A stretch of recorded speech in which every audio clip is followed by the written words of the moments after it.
Muy buenas, mis queridos amigos, ¿cómo os va? Espero que muy bien. Queremos hablar en este vídeo y dejar clarísimo, es el objetivo, los distintos tipos de híbridos que hay en el mercado, qué ofrecen, cuál es su grado de complejidad, de coste, qué es lo mejor que tienen y lo menos ventajoso, para que te quede muy claro qué opciones vas a poder elegir en el mercado, relacionando siempre estas tecnologías con las etiquetas eco y cero emisiones. Pero hoy, como digo, nos vamos a centrar en los híbridos.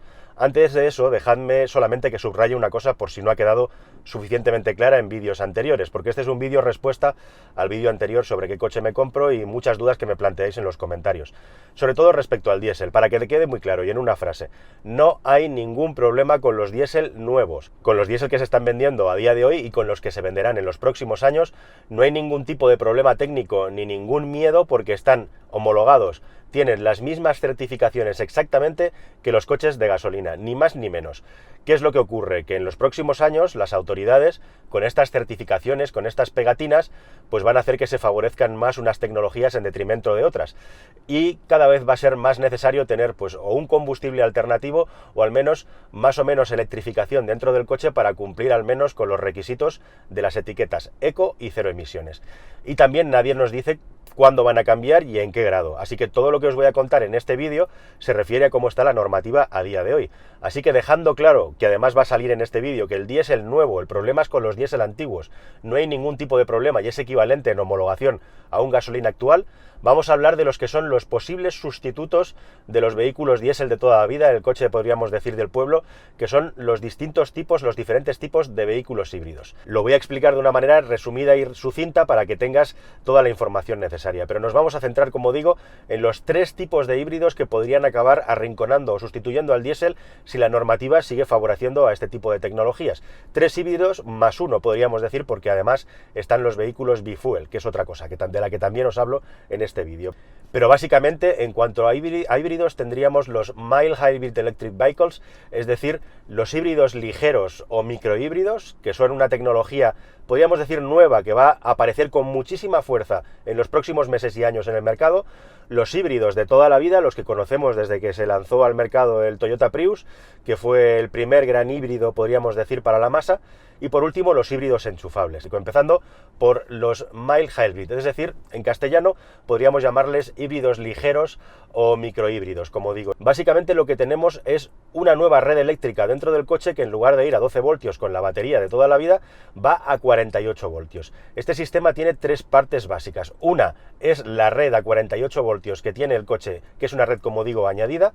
Otra es una evolución del arranque alternador, que está acoplado al motor, sobre esto vuelvo ahora, y la tercera parte sería una batería de litio extra que acompaña a esta red de 48 voltios y que va al margen de la batería de 12 voltios del coche de toda la vida.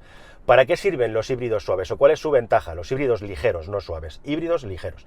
La ventaja principal de estos coches es que gracias a la red de 48 voltios, con esa batería auxiliar le podemos ayudar al motor en determinadas circunstancias a mover el coche y también a que pueda funcionar sin que el vehículo esté con el motor conectado, es decir, poder ir a vela o lo que es lo mismo, circular con el coche como si estuviéramos con el motor apagado, pero con todos los sistemas eléctricos funcionando, cosa que antes con el sistema de 12 voltios no era posible o solo era posible en determinadas circunstancias. Con esto tenemos más situaciones en las que poder circular con el motor desconectado cuando nos estamos deslizando. La clave de este sistema, como os digo, son estos tres elementos: batería, red de 48 voltios y el sistema de arranque alternador. ¿Qué es eso del arranque alternador? Bueno, pues ya teníamos un arranque alternador en los automóviles de hoy en día que permitían que el coche se detuviera, que se apagara y se encendiera en las detenciones para ahorrar combustible, sobre todo en atascos o en semáforos, y ahora la evolución de ese sistema son estos híbridos ligeros en los que no solo el motor se puede apagar, sino que además también hay una correa que gracias a esa batería es capaz de darle fuerza, de darle kilovatios al motor, especialmente y exclusivamente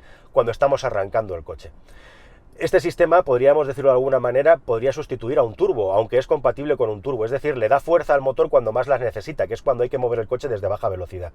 Además de eso, como os digo, es capaz de regenerar energía que luego vamos a utilizar para llevarla al motor y también de apagar el motor en determinadas circunstancias para dejar de gastar gasolina, es decir, que podamos deslizarnos con el motor apagado y todo está funcionando, la dirección, el aire acondicionado, todos los sistemas están funcionando gracias a que estamos tirando de esta batería de litio nueva.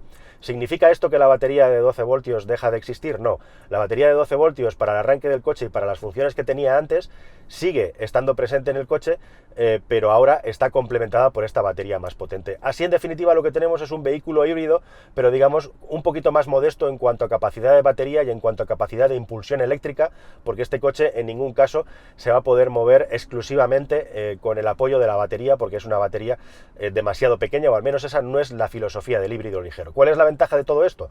Pues primero de todo que reducimos unas décimas el consumo. ¿Cuánto? Estamos hablando aproximadamente entre 3-4 décimas a los 100. Y además de tener una reducción en el consumo, digamos que es el paquete de hibridación del coche más barato, más económico que se puede comprar. Por eso, muchísimos coches de gama media van a tener este sistema en los próximos años. La gama de Kia lo va a tener, la gama de Volkswagen, el próximo Volkswagen Golf lo va a tener, lo van a tener los vehículos de PSA. En definitiva, va a ser, por decirlo de alguna manera, el nuevo diésel del pueblo. Pero ojo, que los próximos motores que salgan con tecnología diésel de todas estas marcas son compatibles con la tecnología de hibridación ligera. Entonces vamos a tener en los próximos años los motores diésel de última generación compatibilizados con esta tecnología. Como os digo, en la descripción tenéis un vídeo en el que os explico en tiempo real las distintas situaciones que puede tener un vehículo híbrido ligero y cómo funciona combinado, con este caso, con un vehículo de Suzuki. Al final del vídeo y en la descripción lo tienes. Igualmente hay muchos ejemplos, pero en definitiva esto es lo básico del híbrido ligero. Como va a ser el más económico, va a ser el más masivo. Un escalón por encima en hibridación tendríamos los híbridos de toda la vida. ¿En qué se diferencian? La dinámica es la misma. La gran ventaja de estos sistemas es que tenemos una red eléctrica más potente que nos permite recuperar energía en frenada y luego utilizarla para ayudar al motor de combustión a gastar menos. En el caso de los híbridos, Toyota ha sido líder durante muchos años y además el motor de combustión tenía un sistema, digamos, no convencional o no tradicional, como es el ciclo Atkinson o el ciclo Otto de toda la vida, que tiene algo más de rendimiento térmico, aunque a costa de tener menos potencia. Esto no es muy importante que tenga menos potencia, porque justamente como tenemos el apoyo del motor eléctrico, acabamos sumando una potencia interesante equivalente a un turbodiesel moderno o a un vehículo turbo de gasolina moderno. La gran ventaja de los híbridos respecto a los híbridos ligeros, bueno, pues que la batería es un poco más grande y que además aquí ya sí que tenemos una máquina eléctrica, ya sea un motor eléctrico o cualquier tipo de máquina eléctrica, que sirve para impulsar el coche y también, como digo, para regenerar energía. Y eventualmente incluso podemos tener un modo eléctrico muy reducido, es decir, tenemos la capacidad de poder mover el coche solo con el motor eléctrico, tanto cuando estamos circulando en carretera, por ejemplo, en una bajada prolongada en autopista, como también a baja velocidad, pues tenemos 2, 3, máximo 4 kilómetros para mover el coche en modo eléctrico, que puede ser interesante en determinadas circunstancias. En definitiva, como veis, el híbrido ligero y el híbrido convencional se parecen mucho, solo que el paquete del híbrido ligero es más económico, más compacto, y por eso va a ser más habitual que lo tengamos en más gamas de automóviles. El híbrido de toda la vida, el vehículo que tiene un motor eléctrico que complementa al de combustión, que tiene una autonomía eléctrica muy pequeñita, que tiene mucha capacidad para regenerar energía, o al menos más que el híbrido ligero, y que nos permite tener consumos muy buenos, sobre todo en ciudad, debido a eso, ¿no? Aparte de que gastamos menos los frenos. Toyota ha sido hoy su tecnología líder en este mercado. A día de hoy el Prius sigue siendo el mejor híbrido para mí del mercado. Por cierto, tengo una prueba de este coche pendiente de explicaros. ¿Y qué pasa con el Prius? ¿Por qué no vemos tanto Prius de última generación? Bueno, básicamente porque Toyota lo que ha hecho es escampar esta tecnología en sus modelos convencionales, es decir, su tecnología híbrida con su motor de ciclo Atkinson, su cambio de engranajes planetarios que solo tiene Toyota, y todas sus tecnologías juntas. Ese paquete ahora está también en el Toyota CHR, está en el Auris, está en el RAV4, de tal manera que, digamos, es una tecnología que ya está insertada en los vehículos, podríamos decir, convencionales, y el Prius se ha quedado, digamos, como un coche especial al margen, que ya no se vende tanto, entre otras cosas además por su salto en el precio, porque es además el primer, digamos, híbrido de Toyota que podemos comparar con un gran coche en cuanto a capacidades dinámicas, transmisión de información en la conducción, como aislamiento, que es muy importante en estos coches, aislamiento acústico, que no es el gran fuerte de los coches japoneses. Al margen de esto, tanto los europeos en los vehículos premium ya tienen estos vehículos, pero no son tan conocidos como los coreanos, como pueden ser los Kia Niros o Hyundai Ioniq, que podríamos decir es el gran campeón de los últimos años, porque son vehículos mucho más baratos que los europeos híbridos que tenemos y se han popularizado mucho más, ¿no? Así que en un ranking de los mejores híbridos, para mí tecnológicamente en el número 1 está Toyota, pero Hyundai les está pisando los talones. De hecho, el gran éxito del mercado, podríamos decir, como vehículo híbrido, es el Ioniq. Y en tercer lugar, por encima tendríamos los híbridos enchufables. ¿Qué es un vehículo híbrido enchufable? Pues un vehículo híbrido enchufable básicamente es lo mismo que tenemos en el paquete de los híbridos que os he contado, pero tenemos un paquete de baterías mucho más grande, que es capaz de almacenar mucha más energía, y además un motor eléctrico que es capaz de impulsar el coche en prácticamente todos los rangos de uso desde 0 hasta 130-140 kilómetros por hora. Es decir, que ese paquete de baterías, además, y como su propio nombre indica, nos permite conectar el coche a la red para sacarle todo el partido. ¿Por qué? Porque a partir de un determinado volumen de carga de batería, a partir de una determinada capacidad de la batería, con las frenadas regenerativas no tenemos suficiente para recargarla. La forma de cargar esa batería y de tener toda la energía disponible ya es enchufándolo. Esa es la gran diferencia entre los dos otros híbridos y el híbrido enchufable, que en este coche el tamaño y la densidad energética de la batería te obliga a enchufarlo para poder disponer de toda la capacidad que tiene esa batería. ¿Qué recibes a cambio? Pues básicamente la posibilidad de moverte en modo eléctrico muchos más kilómetros que en un híbrido convencional. En un híbrido convencional te he dicho que lo normal a día de hoy tecnológicamente es que no pasemos de unos 4 o 5 kilómetros en el mejor de los casos, al margen, como digo, que en situaciones muy favorables podamos seguir impulsando el coche cuesta abajo exclusivamente con el motor eléctrico, pero en un híbrido enchufable ya nos podemos mover actualmente con las tecnologías que tenemos en el mercado en un rango de entre 25 y 150 kilómetros solamente en modo eléctrico.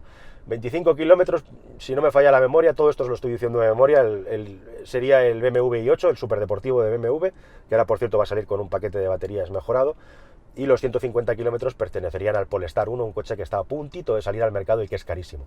Lo normal es algo entre medias, algo entre los 40 y los 60 kilómetros de autonomía eléctrica teórica. ¿Qué ocurre cuando se acaba la autonomía eléctrica? Pues que simplemente el motor de combustión se enciende. ¿Qué nos permite esto? Bueno, pues nos permite tener un coche que en el día a día, si no pasas ese kilometraje de entre 40 y 60 kilómetros, que es lo habitual, o 20 y pico, te puedes mover en modo eléctrico. Y eso te convierte a tu coche en cero emisiones. De hecho, con la normativa española se considera que todo híbrido que tiene una autonomía eléctrica de entre 40 kilómetros y más, ya se considera un coche cero emisiones. Mientras que todo híbrido que tiene una autonomía eléctrica de entre 40 kilómetros hacia abajo, que no llega hasta los 40 kilómetros, lo consideramos un coche con pegatina eco. Estos tres tipos de híbrido de los que os he hablado, el híbrido ligero, el híbrido convencional y el híbrido enchufable, son tres tipos de híbridos que tienen la pegatina eco asegurada. Y si además tu híbrido es capaz de hacer 40 o más kilómetros en modo eléctrico, ya tiene pegatina cero emisiones. Estos tres sistemas de híbridos, de menos electrificado a más electrificado, también tienen una escala de precios idéntica, de menos precio a más precio. Cuanta más batería y más motor eléctrico, hoy en día más precio normalmente. ¿Cuál es la desventaja aparte del precio de este coche? Todo lo demás son ventajas. Pues básicamente que si tú no conectas el coche a la red eléctrica, puesto que tienes un paquete de baterías más grande, bastante más grande, que ya tiene su peso y el motor eléctrico, pues podrías acabar generando más emisiones que un vehículo de gasolina, por ejemplo, que fuera convencional, gracias a la reducción de peso. Es decir, que al híbrido enchufable hay que tratarlo como si fuera un coche eléctrico, estar cargándolo siempre que se puede. Por cierto, apunte, estos coches también en algunos casos tienen la modalidad de poder cargar la batería con el motor de combustión, lo cual te puede sacar de un apuro, por ejemplo, si no tienes tiempo para enchufarlo y tienes que pasar por una zona de cero emisiones, cosa que cada vez va a ser más común en el futuro. Pero desde luego no es la manera obviamente más óptima de utilizar este coche ni de recargar la batería. Así que para sacarle todo el partido a un híbrido enchufable, conectarlo a la red eléctrica. En el futuro van a salir también muchos más híbridos enchufables, según los paquetes de baterías y la densidad energética vaya evolucionando tecnológicamente, cada vez vamos a tener más vehículos de este tipo. Y de hecho yo dentro de unas semanas voy a ir a la presentación del Mitsubishi Outlander PHEV, PHEV, Plug-in Hybrid Electric Vehicle, es decir, híbrido enchufable, que además es el coche híbrido enchufable más vendido en el mercado, en el mundo actualmente. Espero poder contárselo directamente durante la presentación. Ese va a ser el año modelo 2019. Estos son los tres tipos de vehículos híbridos. Como os digo, además, estas tecnologías son compatibles con los motores diésel y aunque no va a ser la mayoría en el mercado, estos vehículos se pueden combinar tanto con motores diésel como con motores de gasolina, que va a ser lo principal en los próximos años, sea ciclo Otto o sea ciclo Atkinson, y con sistemas alternativos de combustibles, como por ejemplo el gas. De momento no existe en el mercado ningún vehículo que sea híbrido y movido a gas, pero seguramente llegará en no mucho tiempo.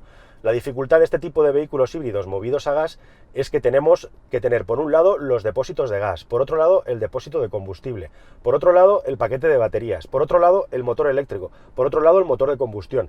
Son muchos sistemas juntos, mucha dificultad para empaquetar en el coche y al mismo tiempo elevación del precio. Así que es un reto técnico y veremos al final si llega a buen puerto o no, pero desde luego interesante es. Y que vayamos a tener un vehículo con hibridación ligera y con gas es mucho más fácil y quizá la cosa comience por ahí. Y para terminar, los vehículos a gas.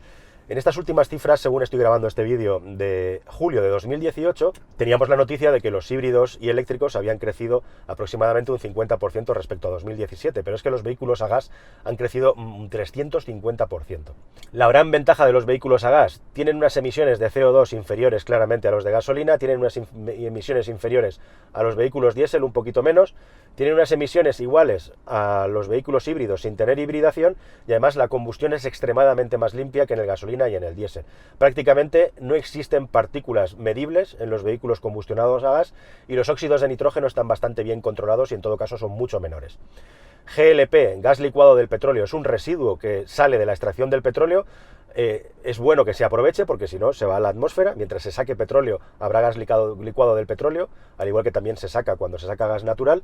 Y lo bueno que tiene este sistema es que en España está súper extendida ya la red para poder repostarlo, además que tiene el precio más barato de todos, y lo va a seguir teniendo hasta al menos 2025.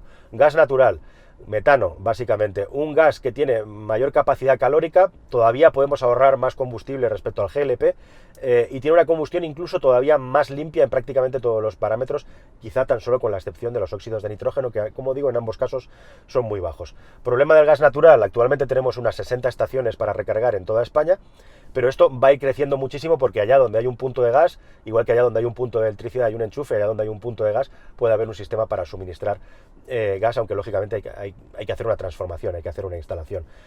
Como los vehículos a gas además son bifuel, es decir, tienen la oportunidad de poder circular con gasolina, están teniendo muchísimo éxito en un contexto además en el que tenéis que saber que prácticamente el 50% de los coches que se venden son para coches de alquiler, para flotas de empresas o para empresas y autónomos, y el otro 50% para particulares. Bueno, pues el gas es una opción, digamos, hasta la fecha ha sido una opción en la que el coste de adquisición estaba siendo muy bajo. Prácticamente el grupo Volkswagen, que es el que más apuesta por esto, lo estaba vendiendo al mismo precio que un vehículo de gasolina, y con todas estas ventajas pues se han quedado directamente sin motores. ¿Cómo va a evolucionar esto en los próximos años? Vamos a verlo, pero desde luego la opción del gas parece que cada vez más es una opción por la que vais a apostar los usuarios, por todas estas ventajas que os he estado comentando, al margen, como os digo, de los vehículos híbridos. Y con esto ya hemos hecho un repaso a todos los vehículos que van a tener la pegatina eco. Así que el futuro va por ahí: pegatina eco, pegatina cero emisiones. Hay distintas maneras de llegar a la pegatina eco, y evidentemente también la normativa no es perfecta, hay contrasentidos, y no sé qué va a ocurrir en el futuro. Vamos a verlo, porque por ejemplo no tiene mucho sentido que de repente un V8 americano del año 2005, por tener la posibilidad de ser convertido a GLP, pues lleve la pegatina eco, y un 1.6 diésel de la marca que quieras, actual, con el Euro 6D Temp que tenemos ahora, por el hecho de no ir a gas, no tiene la pegatina eco, cuando a nivel de emisiones probablemente esté igual o mejor que ese V8 o V6 con 400, 300 o 600 caballos. En todo caso, también, para acabar, sabed que todos los vehículos con normativa homologada Euro 4 en adelante, de gasolina y exclusivamente de gasolina, tienen la posibilidad de ser convertidos a GLP. En este vídeo os paso también las explicaciones sobre el gas en profundidad para no hacerlo eterno, y simplemente se trata de hacer una transformación, se trata de hacerla bien y se trata de hacerla con tiento. Todos los coches Euro 4 para adelante de gasolina. Eso significa coches del año 2004 en adelante. Hay algunos coches de antes de 2004 que también se puede demostrar que pasan esa normativa de homologación y podrían ser también considerados eco, pero eso se tiene que mirar caso a caso concreto. Y nada más, amigos. Para mí el híbrido va a ser el diésel y el eléctrico del pueblo en los próximos 7-8 años. Es lo que más va a crecer en el mercado con diferencia, junto con los vehículos a gas. Y espero que esta explicación te haya dejado muy claro qué ofrece cada uno, en qué rangos de precios nos movemos y qué nos ofrecen estos vehículos. Por cierto, una última reflexión. Hay un debate ahí sobre si los híbridos gastan más o menos que un diésel en carretera. Bueno, depende del modelo. Hasta ahora un diésel era superior en carretera respecto a un híbrido, pero con las últimas generaciones creo que ya prácticamente están al mismo nivel. Todavía el diésel puede ser quizá un poquito más económico en carretera, pero yo creo que ya la diferencia va a ser despreciable, sobre todo si al final el precio del combustible del gasoil se equipara al de la gasolina. Si no es así, pues el diésel seguramente va a seguir teniendo una pequeña ventaja en carretera. ¿De acuerdo? Muchísimas gracias, amigos. Espero que os haya parecido muy interesante y nos vemos en el próximo vídeo. Hasta